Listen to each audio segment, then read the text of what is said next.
8 साल की छोटी उम्र गुड़ियों से खेलने की होती है, लेकिन धनिया इस उम्र में ट्रैफिक सिग्नल पर भीख मांगा करती थी। उसकी माँ जो दूसरों के घरों में झाड़ू पोछा लगाती थी, उनकी अचानक मौत होने के बाद उसके शराबी बाप वीरपाल ने उस नन्ही बच्ची को भीख मांगने पर मजबूर कर दिया।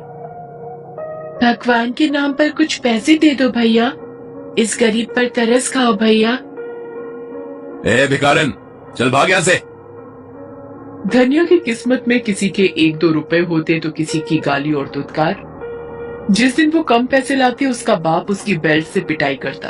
वो बेचारी हर दर्द सहती, लेकिन अपने पिता से कभी कोई शिकायत नहीं करती थी।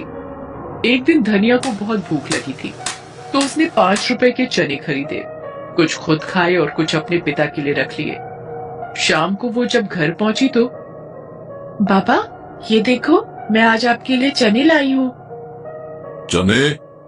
मुफ्तखोर, कितने पैसे खर्च कर दिए इसके लिए तूने? बाबा सिर्फ 5 रुपए। रुपए पेड़ पर उगते हैं क्या? किसने कहा तुझे ये लाने को? पापा वो तू आजकल कुछ ज्यादा ही हद से बाहर हो गई है। रुक, तुझे बताता हूँ। शराब के नशे में वीरपाल ने अपनी मासूम बेटी को इतना मारा कि वो बेचारी बेहोश हो गई।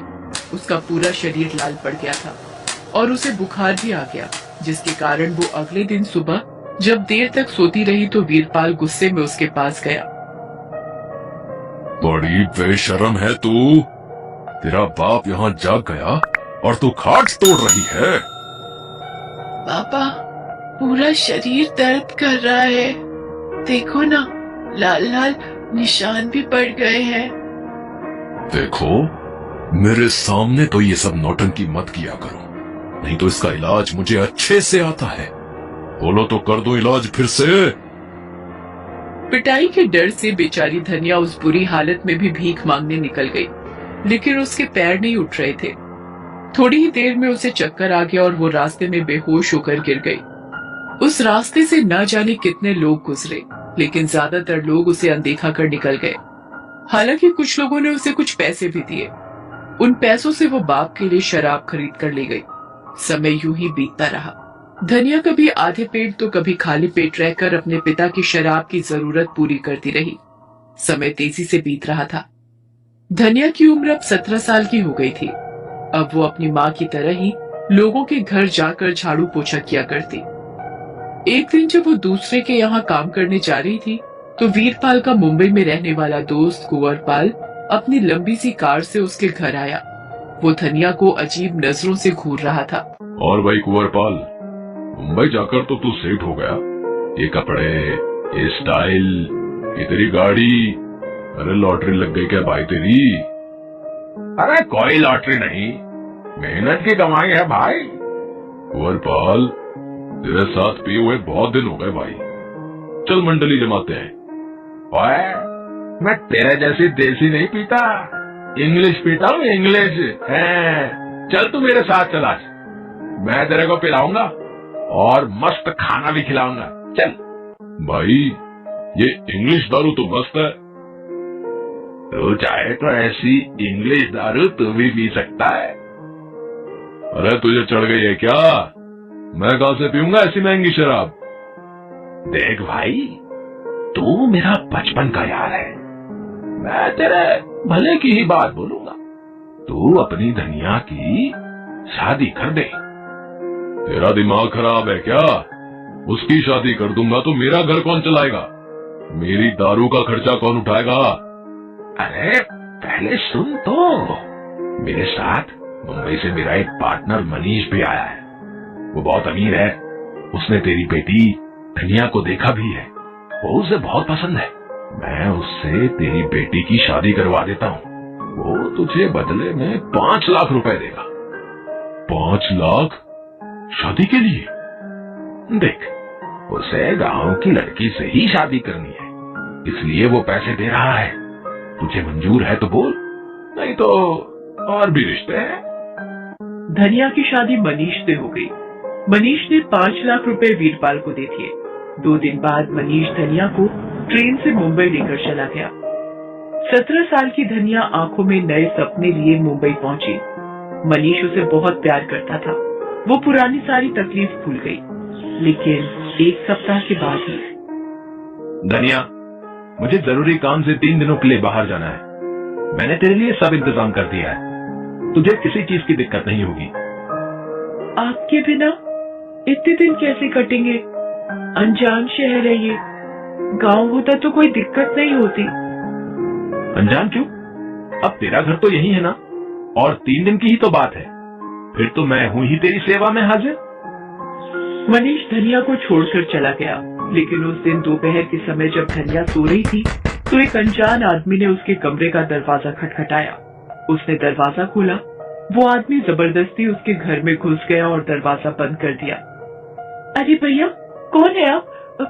इस तरह एक अकेली लड़की के घर में क्यों घुसे चले आ रहे हैं? मैं अभी अपने पति को फोन करती हूँ। बड़ी आई पति को फोन करने वाली। तेरे पति ने ही यहाँ घुसने के लिए पूरे 20,000 लिए हैं।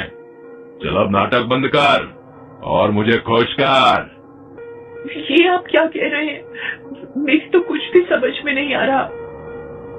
ये समझ ले कि जिसे तू अपना पति समझ रही है वो तेरा दलाल है, समझी? और तू ये नाटक बंद करे। धनिया ने उस आदमी के मुंह से जो सुना उसे सुनकर वो बहुत डर गई। उसने उस आदमी से बचने की बहुत कोशिश की, लेकिन वो उस मजबूत कदकाठी के आदमी से कितना लड़ पाती। उस आदमी ने उसके साथ जो चाहा वो किया, फिर वो चला गया। 3 दिन तक कोई न कोई नया आदमी धनिया के पास आता रहा और उस बेचारी के साथ जबरदस्ती करता रहा। 3 दिन बाद मनीष आया। धनिया उसे देखते ही रोने लगी। मैंने आपको क्या समझा और आप क्या निकले? पति होकर आपने मेरा सौदा कर दिया। अरे ये सब तुम क्या कह रही हो? तुम्हारा सौदा कर दिया? किसने कहा तुझे ये? कहीं मेरे पीछे तो यहाँ कोई नहीं आया? तब धनिया ने मनीष को उसके जाने के बाद की सारी कहानी बताई। तब मनीष ने रोते हुए कहा, तेरे सर की कसम धनिया, मैं निर्दोष हूँ। मुझे यहाँ से ले चलिए मनीष, यहाँ मेरा दम घुटता है। हाँ धनिया, अब हम यहाँ नहीं रहेंगे। हम आज ही ये जगह छोड़कर कहीं चले जाएंगे। उसके बाद मनीष ने वो जगह तत्काल छोड़ दी और धनिया को लेकर वहाँ से निकल गया।